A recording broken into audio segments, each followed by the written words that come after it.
Il n'y a rien qui fait plus mal que le silence de quelqu'un qu'on aime. Le silence nous rend fous parce qu'on le traduit presque toujours par « je ne compte plus à ses yeux ». Mais est-ce vraiment la vérité? Aujourd'hui, on va plonger dans la psychologie de celui ou celle qui s'éloigne pour comprendre ce qui se passe réellement dans son esprit.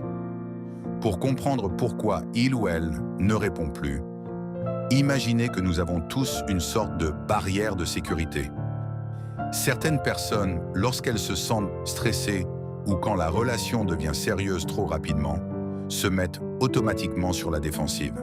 Leur cerveau détecte une menace émotionnelle et elles ressentent alors le besoin de prendre de la distance pour analyser la situation. Ce n'est pas forcément qu'elles ne vous aiment plus, c'est simplement que leur cerveau leur envoie un signal de panique comme une alerte danger.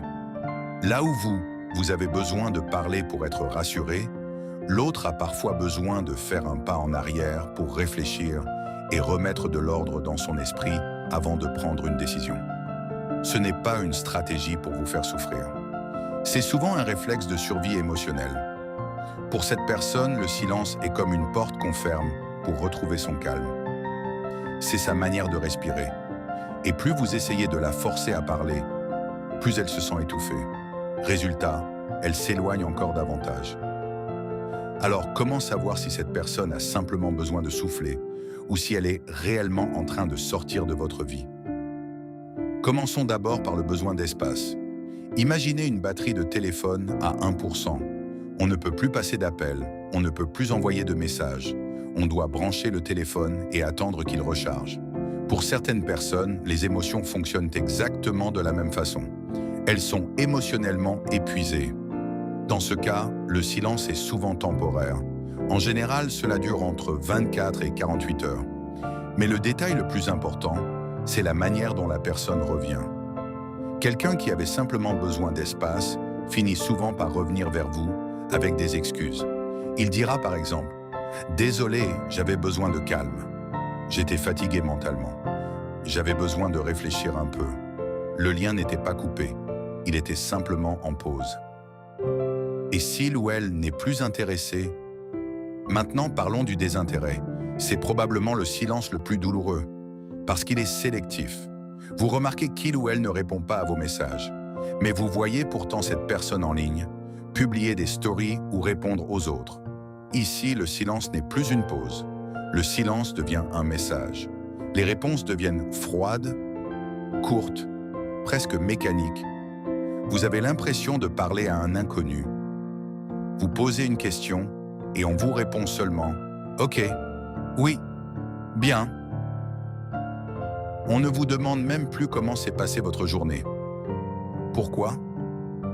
Parce que dans sa tête, la personne a déjà commencé à partir émotionnellement, sans faire de bruit. Certaines personnes quittent une relation bien avant de l'annoncer officiellement. Et le silence devient alors une manière d'éviter la confrontation. Le test du lâcher-prise.